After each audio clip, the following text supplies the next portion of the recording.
Bismillahirrahmanirrahim. Assalamualaikum warahmatullahi wabarakatuh. Perkenalkan, nama saya Kasmawati, NIM 17655171, kelas B. Di sini saya akan mereview tugas manajemen proyek TI. Pendahuluan. Tujuan dari fase definisi adalah untuk memahami dengan baik masalah-masalah yang dihadapi oleh user dalam memperkirakan biaya dan waktu penyelesaian proyek. Ada 3 aktivitas utama yang harus dilakukan dalam fase definisi. Pertama, Anda harus memahami dengan baik masalah-masalah yang dihadapi oleh user dan apa saja yang dibutuhkan untuk menyelesaikan masalah tersebut. Kedua, Anda harus memutuskan proyek akan dilakukan atau tidak. Ketiga, Anda harus memberikan perkiraan-perkiraan ini kepada user dalam bentuk proposal.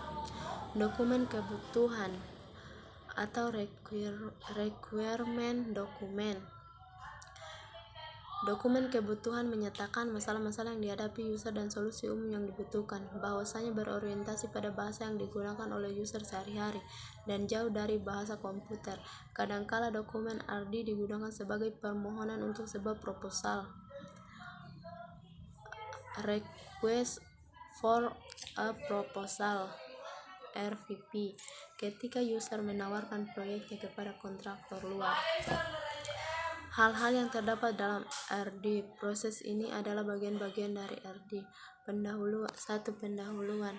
Identifikasi perusahaan, user, dan juga penjual di mana RD tersebut ditujukan.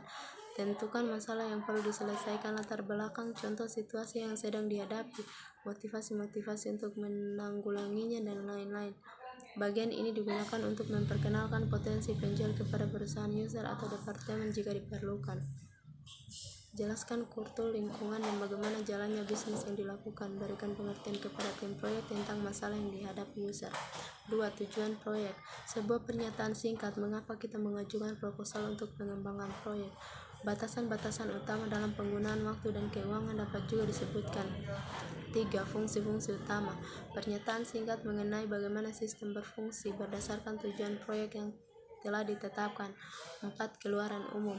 Penjelasan secara singkat tentang informasi yang dibutuhkan dari sistem. 5. Informasi input secara umum. Input data yang diperlukan untuk menghasilkan output. Ini adalah waktu yang tepat untuk memastikan bahwa seluruh data yang dibutuhkan dapat tersedia pada waktu yang tepat pula. 6. Kinerja atau performance. Berapa banyak transaksi yang akan diproses, berapa banyak data yang akan disimpan, kapan laporan harus dihasilkan, dan sebagainya.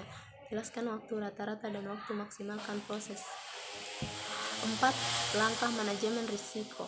Setiap proyek akan tepat waktu dan sesuai anggaran jika tidak ada yang salah. Penting sekali untuk berkonsentrasi pada hal-hal yang akan menyebabkan salah dan coba untuk menghindari kesalahan-kesalahan tersebut. Hal ini disebut manajemen risiko.